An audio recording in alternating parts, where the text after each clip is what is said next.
Hello, ladies and gentlemen, and welcome to another episode of The Reading Corner with MooseChangerPat.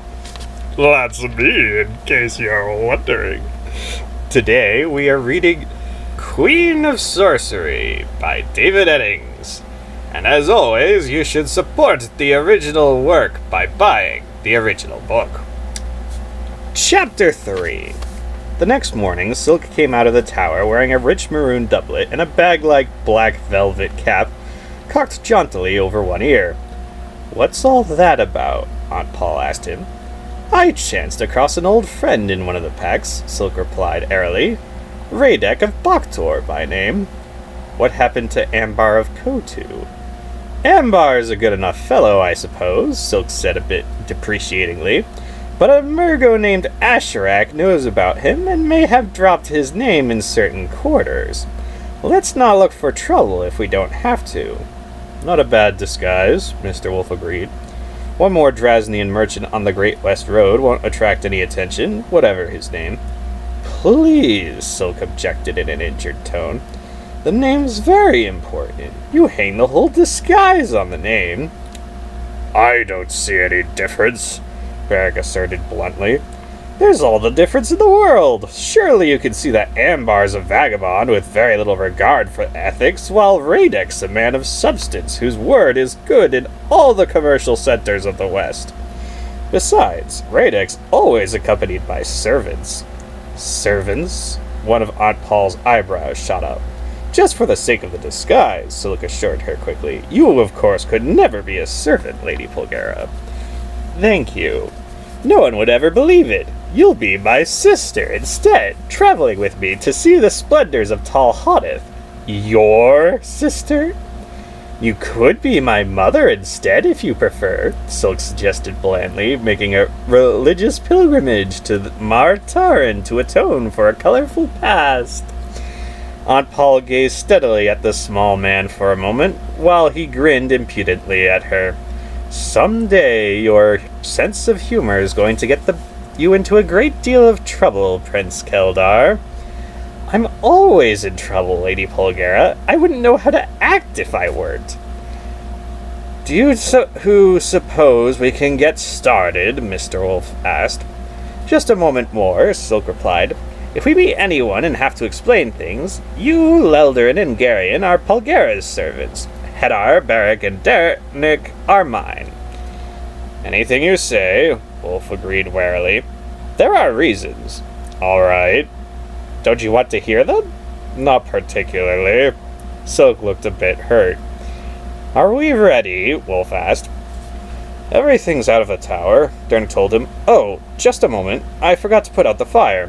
He went back inside. Wolf glanced after the smith in exasperation. "What difference does it make?" he muttered. "This place is a ruin anyway."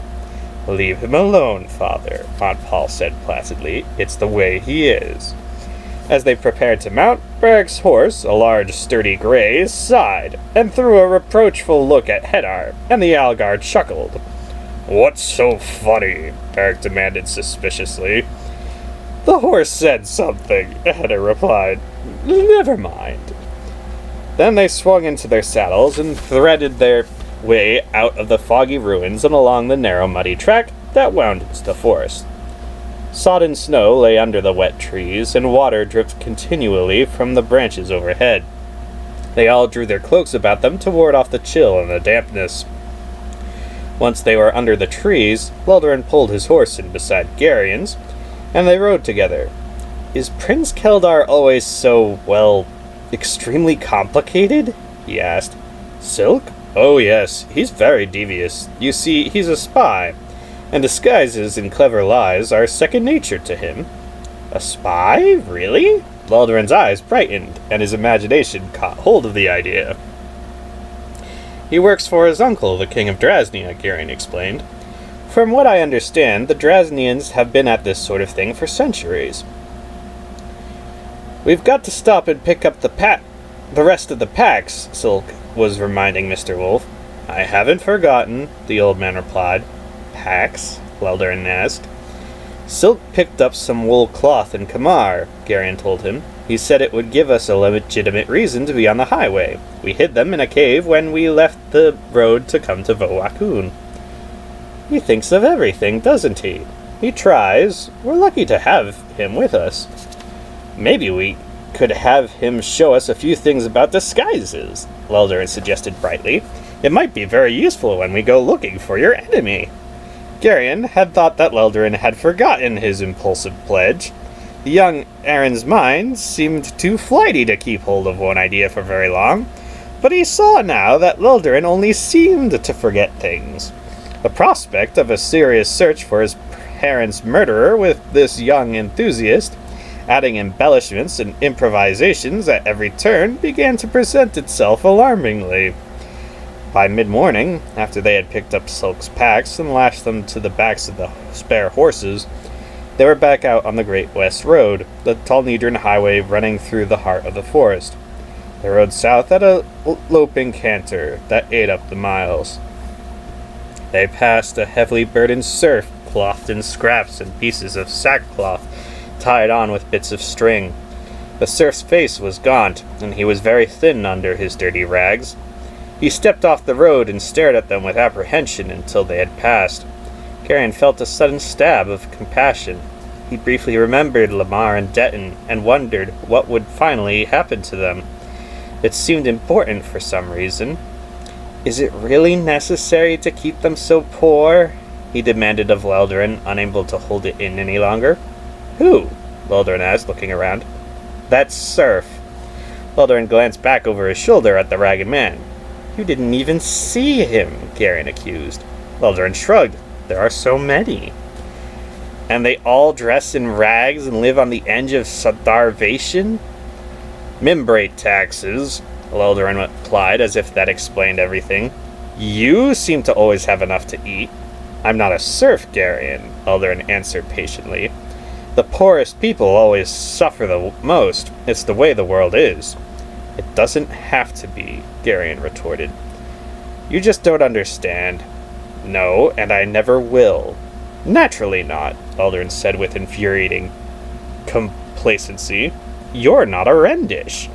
Garion clenched his teeth to hold back the obvious reply. By late afternoon, they had covered 10 leagues, and the snow had largely disappeared from the roadside. Shouldn't we start to give some thought to where we're going to spend the night, Father? Aunt Paul suggested. Mr. Wolf scratched thoughtfully at his beard as he squinted at the shadows hovering in trees around them.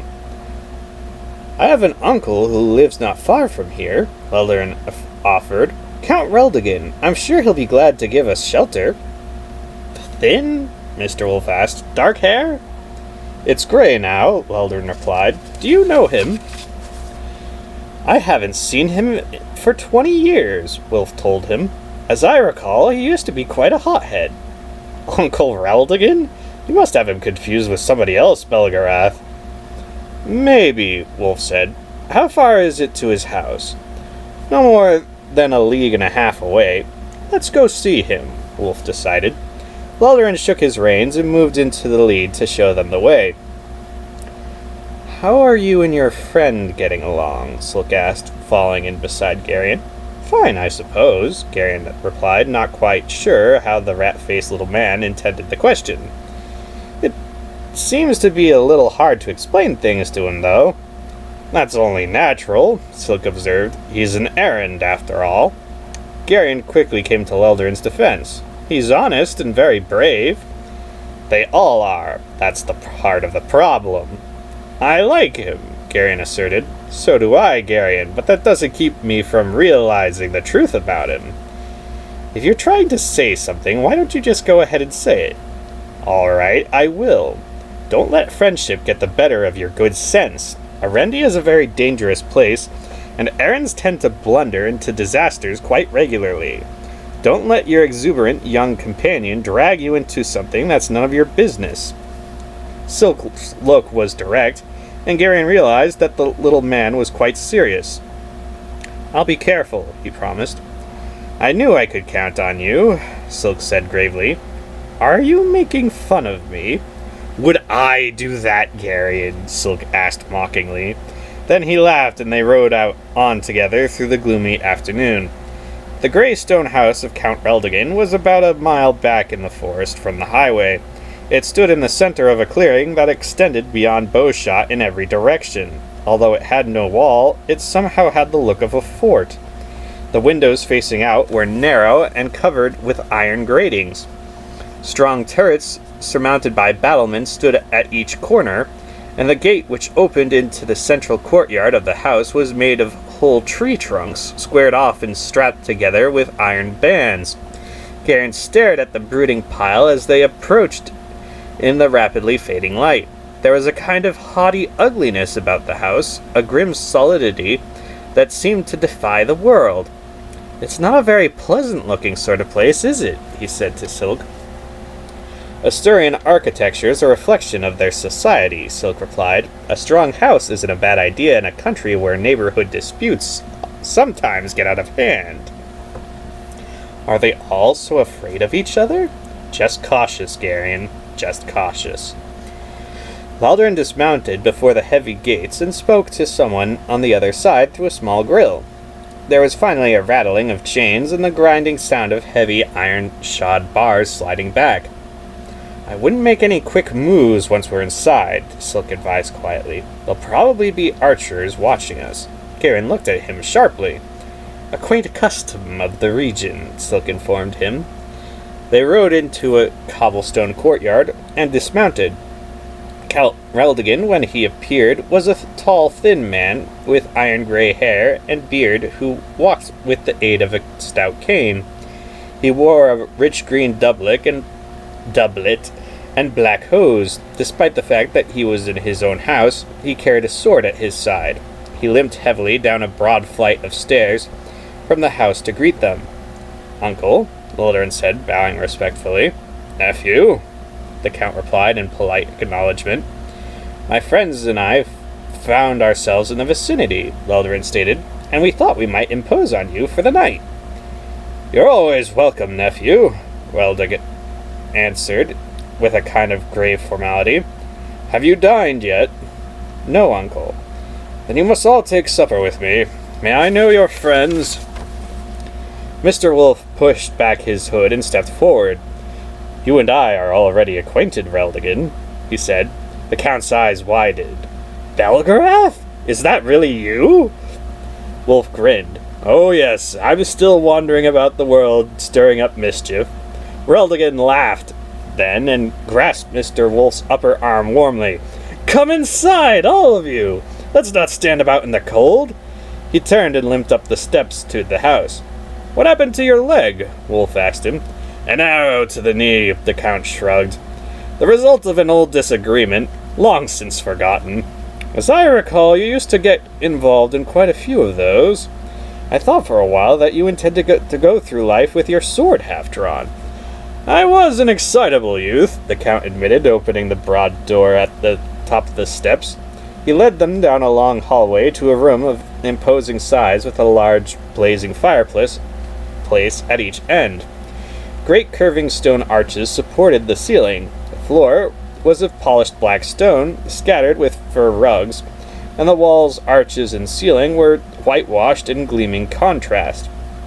Heavy carved chairs of dark brown wood sat here and there, and a great table with an iron candelabra in its center stood near the fireplace at one end.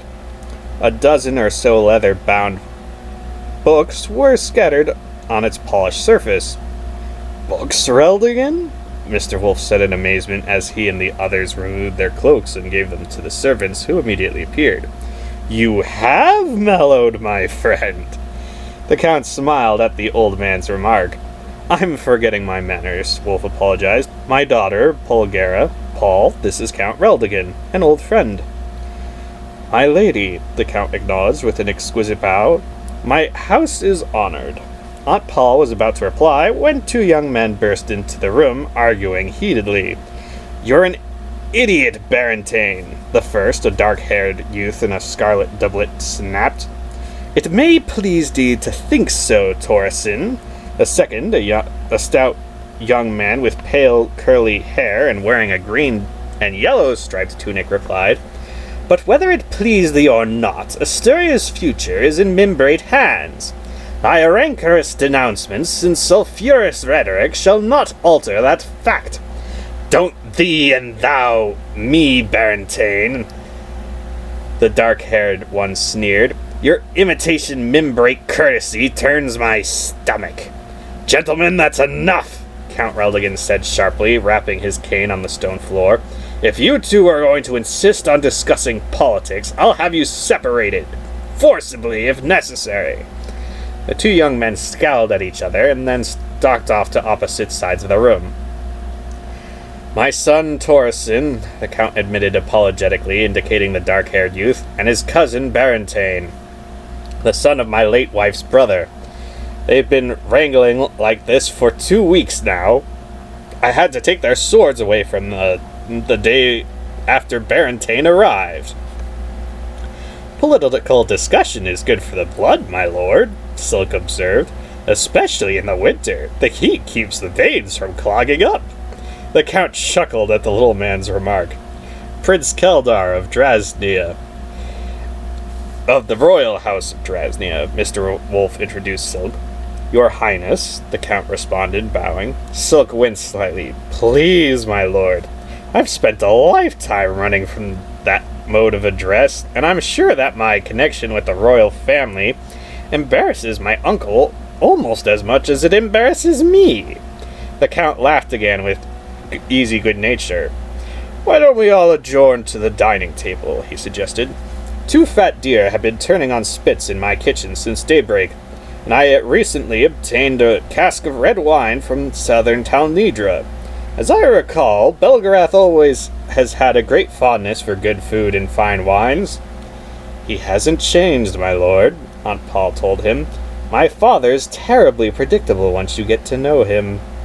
The Count smiled and offered his arm as they all moved toward a door on the far side of the room. Tell me, my lord, Aunt Paul said, do you by any chance have a bathtub in your house? Bathing in winter is dangerous, Lady Pulgara, the Count warned her. My lord, she stated gravely, I've been bathing winter or summer for more years than you could possibly imagine. Let her bathe, Reldigan, Mr. Wolf urged. Her temper deteriorates quite noticeably when she thinks she is getting dirty. A bath wouldn't hurt you either, old wolf, Aunt Paul retorted tartly. You're starting to get a bit strong from the downwind side. Mr. Wolf looked a bit injured.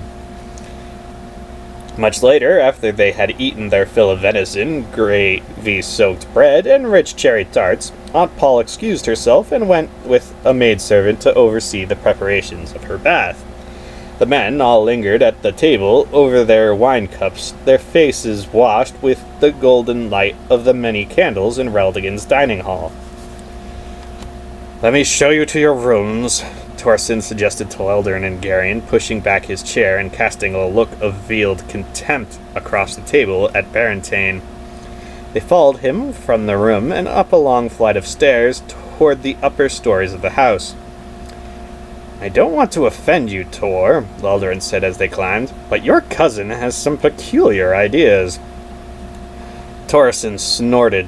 Barentane's a jackass. He thinks he can impress the Mimbrates by imitating their speech and by fawning on them. His dark face was angry in the light of the candle he carried to light their way. Why should he want to? Leldarin asked. He's desperate for some kind of holding he can call his own, Torreson replied. My mother's brother has very little land to leave him. The fat idiot's all calf-eyed over the daughter of one of the barons in his district, and since the baron won't even consider a landless suitor, Barentane's trying to wheedle an estate from the Mimbrate governor. He'd swear fealty to the ghost of Cal Torak himself if he thought it would get him land. Doesn't he realize that he hasn't got a chance? Leldarin inquired. There are too many land-hungry Mimbrate knights around the governor for him to even think of granting an estate to an Asturian. I've told him the same thing myself, Torsen declared with scathing contempt. But there's no reasoning with him. His behavior degrades our whole family. Leldarin shook his head commiseratingly as they reached an upper hall. He looked around quickly then. I have to talk with you, Tor, he blurted, his voice dropping to a whisper. Torsen looked at him sharply. My father's committed me to Belgrath's service in a matter of great importance, Leldarin hurried on in that same hushed voice. I don't know how long we'll be gone, so you and the others will have to kill Cora Dulin without me. Torsen's eyes went wide with horror. We're not alone, Leldarin, he said in a strangled voice. I'll go down to the other end of the hall, Garion said quickly. No, Leldarin replied firmly, taking hold of Garion's arm. Garion's my friend, Tor. I have no secrets from him. Leldarin, please, Garion protested. I'm not an Asturian. I'm not even an errand. I don't want to know what you're planning. But you will know, Garion, as proof of my trust in you, Leldarin declared. Next summer, when Coradolin journeys to the ruined city of Voastur to hold court there, for the 6 weeks that maintain the fiction of a Rendish unity, we're going to ambush him on the highway. Leldarin! Torsen gasped, his face turning white. But Leldarin was already plunging on. It won't be just a simple ambush, Garion. This will be a masterstroke at Mimbrate's heart. We're going to ambush him in the uniforms of Talnidran legionnaires and cut him down with Talnidran swords. Our attack will force Mimber to declare war on the Talnidran Empire, and Talnidra will crush Mimber like an eggshell. Mimber will be destroyed, and Asturia will be free. Nadshak will have you killed for this, Leldarin! Torsen cried. We've all been sworn to secrecy on a blood oath! Tell the Murgo I spit on his oath, Leldarin said hotly. What need have Asturian patriots for a Murgo henchman? He's providing us with gold, you blockhead! Torsen raged, almost beside himself.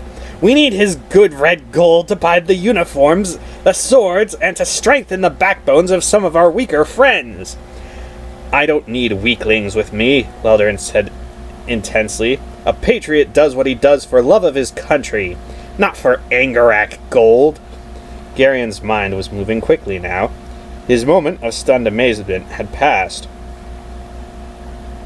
There was a man in Sherrick, he recalled, the Earl of Jarvik. He also took Murgo gold and plotted to kill a king. The two stared at him blankly. Something happens to a country when you kill its king, Garion explained.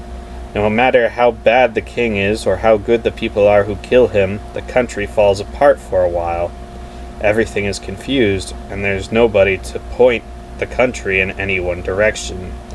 Then if you start a war between that country and another one at the same time, you add that much more confusion.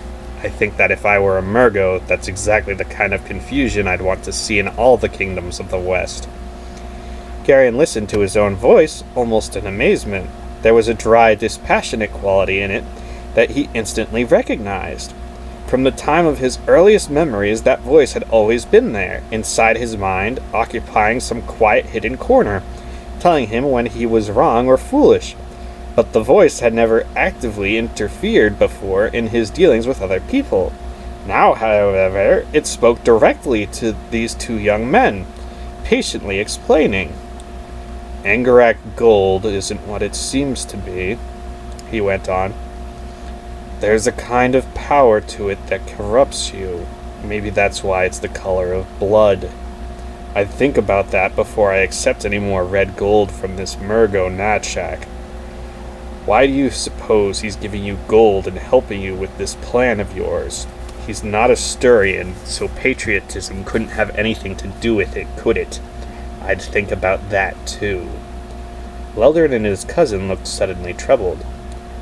I'm not going to say anything about this to anybody, Garion said. You told me about it in confidence, and I really wasn't supposed to hear about it anyway. But remember that there's a lot more going on in the world right now than what's happened here in Arendia. Now I think I'd like to get some sleep. If you'll show me where my bed is, I'll leave you two to talk things over all night if you'd like. All in all, Garion thought he handled the whole thing rather well. Planted a few doubts at the very least. He knew errands well enough by now to realize that it probably wouldn't be enough to turn these two around, but it was a start.